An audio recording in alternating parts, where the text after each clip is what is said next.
Selon l'indice de corruption de Transparency International, le Niger occupe la 120e place sur les 180, alors que le pays occupait la 123e place sur la période allant de 2010 à 2019. Le pays a donc gagné 3 places d'après le classement de Transparency International sur l'indice de corruption. Les efforts du gouvernement se poursuivent pour une totale éradication de ce fléau au Niger. Le phénomène de la corruption place souvent le Niger parmi les mauvais élèves du continent.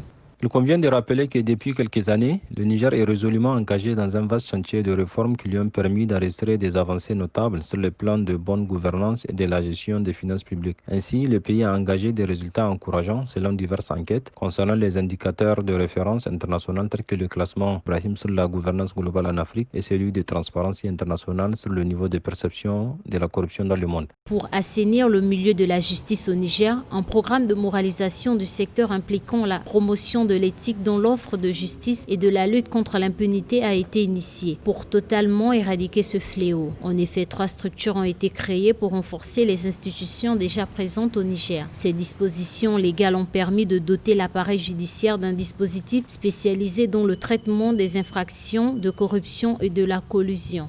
Travailler efficacement et vigoureusement pour accroître la transparence de l'action publique, appliquer la politique de la tolérance zéro contre la corruption en sanctionnant sévèrement les contrevenants, mettre aussi l'accent sur la sensibilisation des entreprises et de la société sur le danger que représente la corruption dans le pays. Également, il faudra faciliter le libre fonctionnement des marchés et continuer à promouvoir la démocratie ainsi que l'état de droit. Il revient aussi aux citoyens de s'organiser pour contrôler l'action publique, aussi s'impliquer dans les politiques publiques et demander des comptes aux autorités. Pour les observateurs, la corruption sévit constamment le Niger et la gouvernance n'a pas encore atteint une qualité significative au point où on peut parler de bonne gouvernance au Niger.